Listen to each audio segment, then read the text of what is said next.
You may think Bill Gates is good. You may even think he's a saint. But by the end of this video, I'm going to show you what he really gets up to. This is a story of Bill Gates. Gates wrote his first software program at the age of 13. In high school, he helped form a group of programmers who would help him learn everything that would make Microsoft so successful later on. In 1975, Gates, then a sophomore at Harvard University, joined his hometown friend Paul G. Allen to develop software for the first microcomputers. They began by adapting BASIC, a popular programming language used on large computers, for use on microcomputers. With the success of this project, Gates left Harvard during his junior year and with Allen formed Microsoft. Gates' sway over the infant microcomputer industry greatly increased when Microsoft licensed an operating system called MS-DOS to International Business Machines Corporation, then the world's biggest computer supplier and industry pacesetter, its first computer, the IBM PC. After the machine's release in 1981, IBM quickly set the technical standard for the PC industry, and MS-DOS likely pushed out competing and MS-DOS likewise pushed out competing operating systems. While Microsoft's independent strained relations with IBM, Gates deftly manipulated the larger company so that it became permanently dependent on him for crucial software. Makers of IBM-compatible PCs or clones also turned to Microsoft for the basic software. By the start of the 1990s, he had become the PC industry's ultimate kingmaker. Largely on the strength of Microsoft's success, Gates amassed a huge paper fortune as the company's largest individual shareholder. He became a paper billionaire in 1986, and within a decade his net worth had reached into the tens of billions of dollars, making him, by some estimates, the world's largest private individual.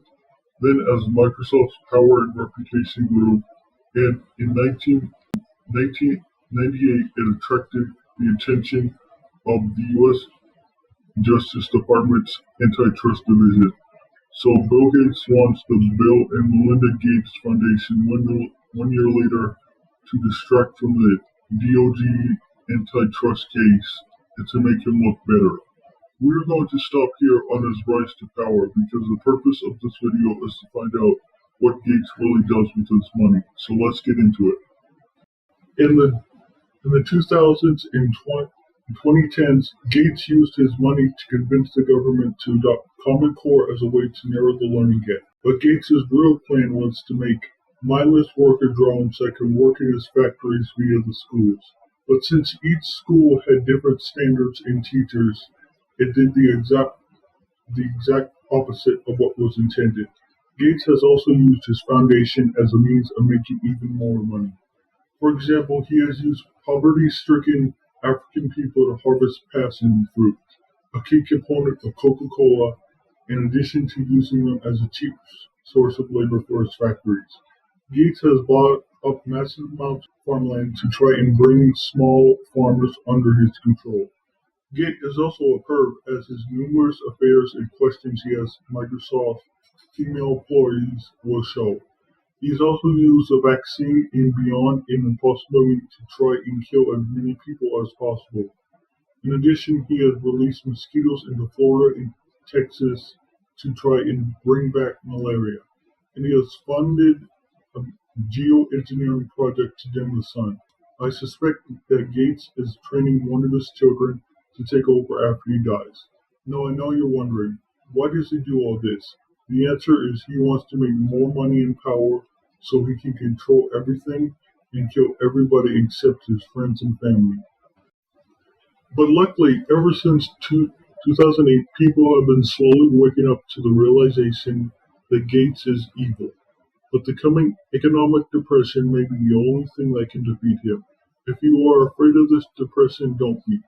For the government has been printing money ever since World War II, and now the reckoning is coming. But there is a light at the end of the tunnel, for after the depression, the economy will return to 60s levels. Check out my Patreon and subscribe to our end.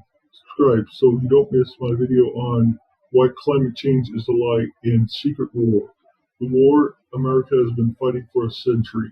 Now, if you excuse me, I have to pray that Bill Gates dies of a heart attack.